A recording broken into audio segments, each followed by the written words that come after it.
Shalom, Bapak Ibu Saudara-saudari yang dikasihi dan mengasihi Tuhan. Kita bersyukur hari ini Tuhan boleh memberkati kita. Mari sebelum kita membaca, merenungkan firman Tuhan, kita berdoa. Tuhan, terima kasih, kami bersyukur hari ini Engkau boleh berkati kami. Kami boleh ada sebagaimana kami ada, semua karena berkat kemurahan-Mu.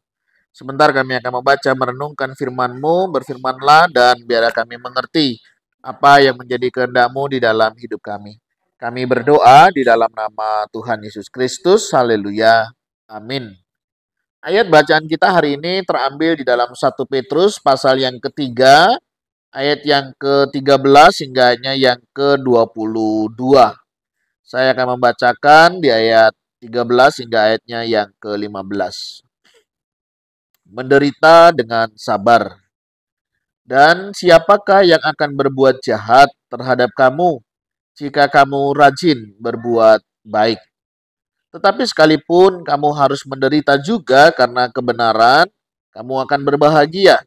Sebab itu janganlah kamu takuti apa yang mereka takuti, dan janganlah gentar. Tetapi kuduskanlah Kristus di dalam hatimu sebagai Tuhan. Dan siap sedialah pada segala waktu untuk memberi pertanggungan jawab kepada tiap-tiap orang yang meminta pertanggungan jawab dari kamu tentang pengharapan yang ada padamu. Tetapi haruslah dengan lemah lembut dan hormat. Amin. Demikian firman Tuhan, mari kita merenungkannya. Bapak Ibu Saudara yang dikasihi dan mengasihi Tuhan, menarik sekali bagian ini memberikan satu kekuatan dan juga pengharapan kita di dalam Tuhan. Kenapa saya mengatakan demikian? Karena tidak sedikit ya di dalam kita menjalani hidup ini kita bisa mengalami yang namanya penderitaan, begitu ya. Penderitaan itu ada yang disebabkan karena kesalahan kita, ada yang disebabkan karena kelalaian kita. Tetapi ada juga penderitaan yang kita alami bukan karena diri kita, ya. Bisa faktor dari luar, misalnya orang yang dengan sengaja begitu ya membuat kita menderita. Ya, kita menjumpai beberapa orang itu kadang dengan sengaja membuat orang lain menderita begitu. Ya, ada yang faktor kebencian, faktor balas dendam misalnya, ada banyak hal itu bisa terjadi. Ya, balas dendam bisa juga karena situasi penderitaan, bisa terjadi juga karena situasi kondisi yang membuat kita sehingga kita mengalami hal-hal yang demikian. Nah, bagaimana kita menyingkapi, bagaimana kita menghadapi penderitaan itu? Firman Tuhan katakan yaitu ketika menderita hadapilah dengan kesabaran. Ya, tidak mudah memang. Tetapi itu jalan yang terbaik. Bagaimana sih kita bisa sabar begitu ya waktu kita menghadapi penderitaan? Yang pertama di sini dikatakan kuduskanlah Kristus di dalam hatimu. Saudara, ini penting. Artinya kuduskanlah Kristus di dalam hati kita itu bagaimana kita menempatkan Kristus ya sebagai Tuhan di dalam hidup kita. Artinya kita itu tidak sendiri pada saat kita mengalami penderitaan ini. Kita tidak dibiarkan oleh Tuhan di dalam menghadapi ini. Kita percaya bahwa Kristus juga beserta dengan kita. Jika Kristus sudah beserta dengan kita, apalagi menjadi ketakutan kita. Apalagi akan menjadi penghalang untuk kita melihat bagaimana berkat Tuhan memimpin dan mengalir dalam hidup kita. Kita percaya ketika Tuhan beserta kita, Dia menyertai, memberkati, memelihara hidup kita. Nah, Bapak Ibu Saudara yang dikasihi dan mengasihi Tuhan. Saya tidak tahu penderitaan apa yang hari ini Bapak Ibu Saudara sedang alami. Apakah penderitaan karena satu sakit penyakit? Jika ini yang Bapak Ibu sedang alami, mari kita tetap bergantung kepada Tuhan. Percayalah bahwa Tuhan tidak meninggalkan kita. Tuhan tidak membiarkan kita. Dia ada beserta dengan kita. Kadang kita memang pengen sembuh, itu pasti.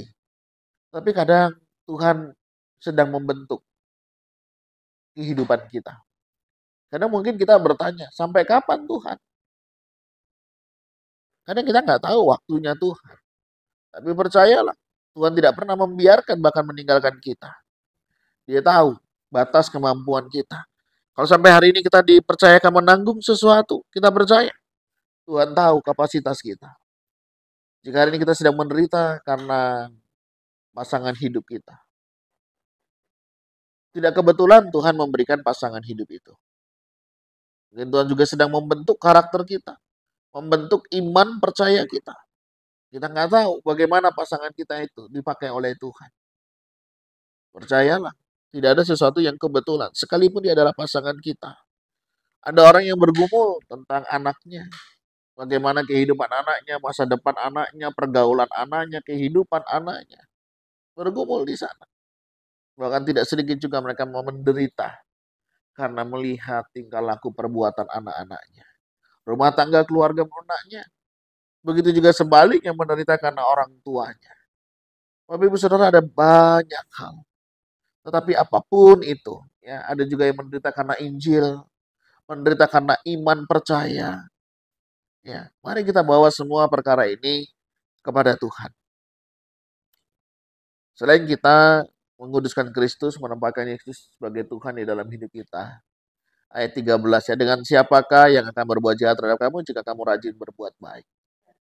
Tuhan mengendaki di tengah penderitaan untuk kita tetap melakukan hal-hal yang baik. Udah lakukan saja. Walaupun nanti ada orang yang mau memfitnah, orang mau melakukan hal-hal yang tidak baik, nggak apa-apa. Izinkan. Ya, ketika Tuhan mengizinkan kita menghadapinya. Dan biarlah kita hidup di dalam kebenaran. Ya, apalagi kalau kita menderita karena kebenaran ya. Itu satu hal yang luar biasa. Ya. Kita menderita karena konsekuensi dari apa yang kita lakukan aja kita mesti siap ya. Apalagi jika dengan ini dalam kebenaran. Pasti ada berkat, ada rencana Tuhan di balik itu semuanya. Percayalah, ketika kita menempatkan Tuhan sebagai Tuhan dan kita tetap melakukan apa yang baik, yang berkenan di hadapan Tuhan, kita bisa melewati perjalanan hidup ini dengan pertolongan dari Tuhan.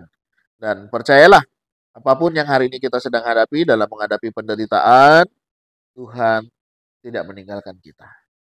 Dia peduli, dia mengerti apa yang kita rasakan. Tetap andalkan Tuhan dan tetap hidup dalam kasih dan kemurahan Tuhan. Tuhan, terima kasih. Kami bersyukur hari ini Engkau boleh memberkati kami. Bersyukur untuk kasih setiamu ya Tuhan. Terima kasih untuk Engkau senantiasa menjaga, memelihara hidup kami. Engkau tidak pernah meninggalkan kami. Apapun yang hari ini kami sedang hadapi Tuhan, kami percaya Engkau beserta dengan kami. Kuatkan teguhkan iman kami, dan kami percaya Engkau menyertai kami. Di dalam nama Tuhan Yesus Kristus, kami berdoa, kami berserah. Haleluya. Amin. Bapak Ibu Saudara, demikian renungan kita hari ini. Kiranya Tuhan Yesus memberkati kita sekalian. Shalom.